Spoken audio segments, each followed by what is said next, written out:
Hey guys, if you want to know how to set up your point and shoots to make them feel more of a DSLR feel for wildlife photography, I'm going to break things down and do a bunch of different settings for these cameras.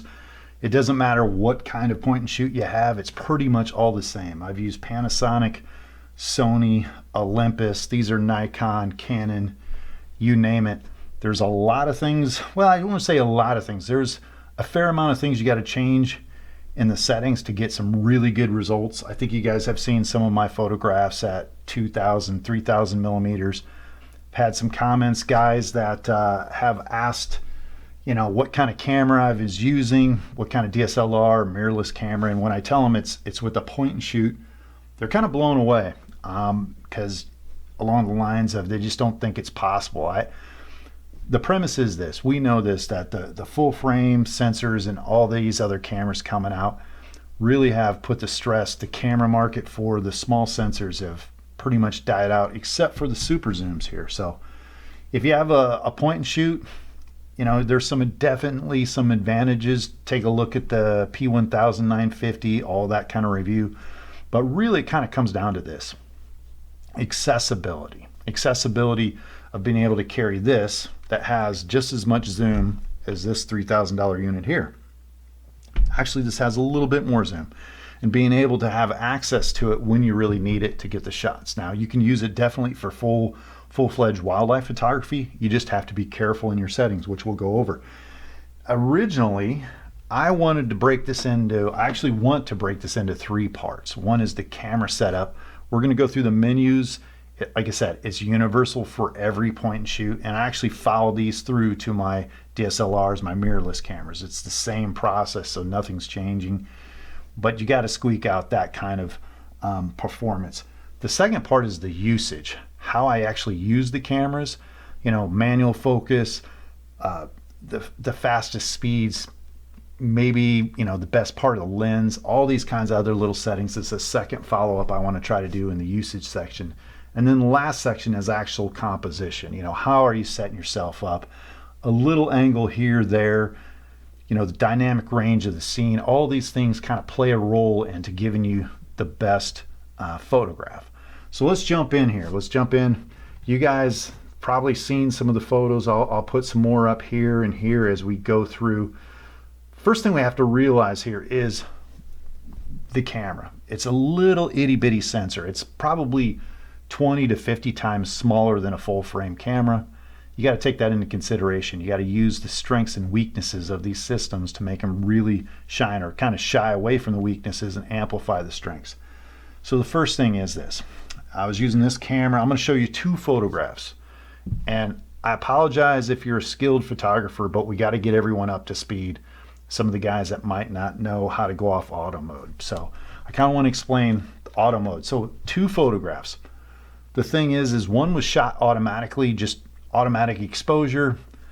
The other item, the other photo to my right here was shot full manual. You know, lower the ISO, correct exposure. And that one thing you'll notice to the left, there's an ISO 32. That's what this camera chose automatically in low light conditions.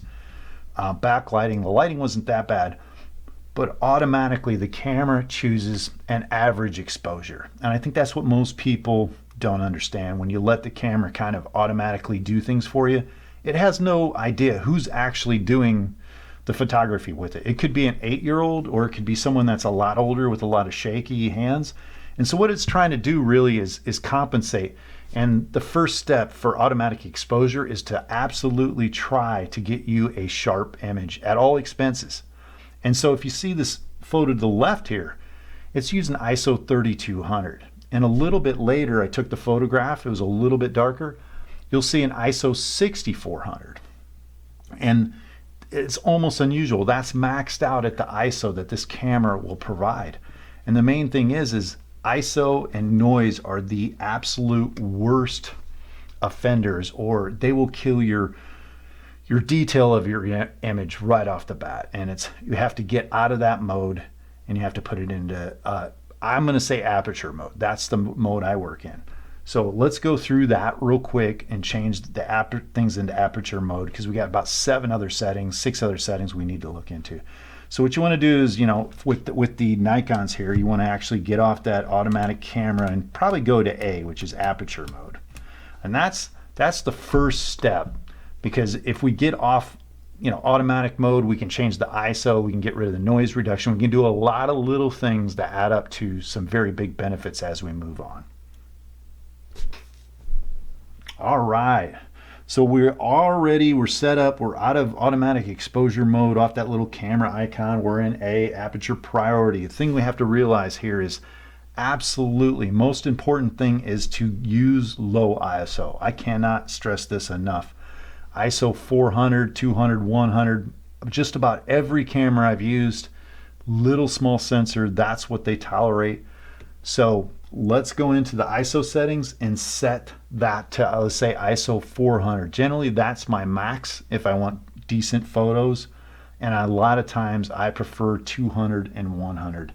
It's possible to get better photos at ISO 8, or I should say okay photos at 800 and 400.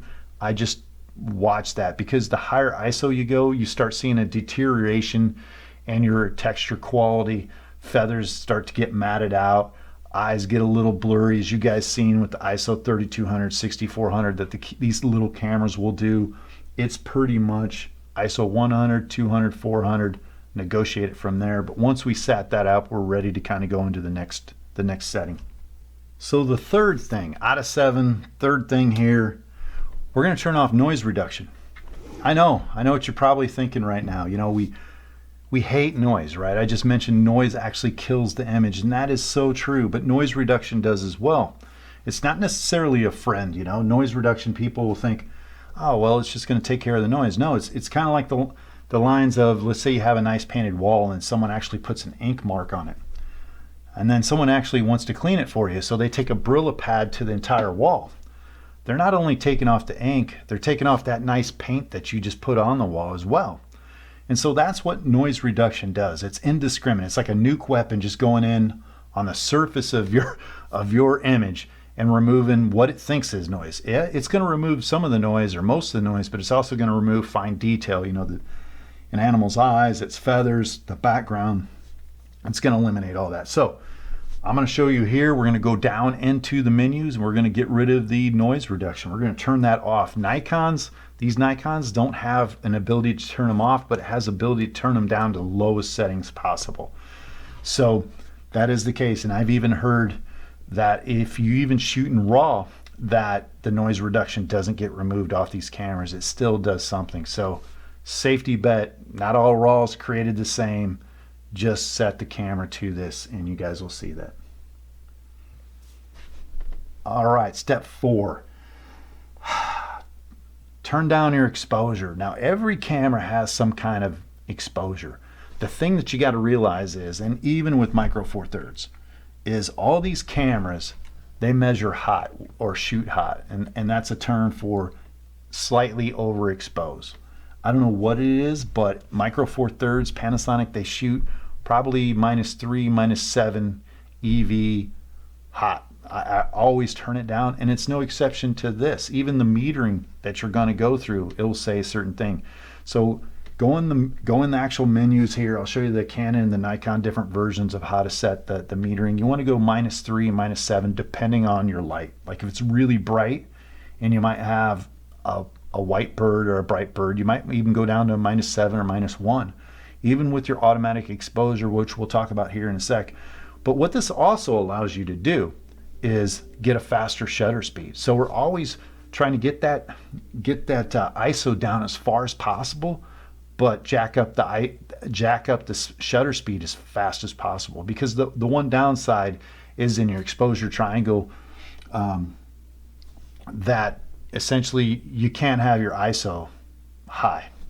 You know, so you're pushing that down. So something's got to give. But if you can underexpose it, that's the difference between, you know, 25th of a second, 100th of a second extra, which we're really going to count on the image stabilization of these cameras. So for instance, 840 millimeters, the photo that I showed you early on of the actual pine tree shot was, the initial one was I think 1/1000th or 1/800th. The last shot was like 1/80th, which is really low. I mean, it's 800 millimeters at 1/80th, but if you do your part with the image stability, it will take care of it for you. So let's turn down the exposure and try to get that shutter speed up. Number 6, spot metering. So again, we mentioned the dynamic range. These cameras shoot a little hot. Well, guess what? They shoot even a little more warm when you got some decent lighting and you got a white bird. Most of the birds, most of the animals we photograph, obviously they have bright colors, and you put a little light on them and then they become really, really bright, like a golden finch, a really yellow bird.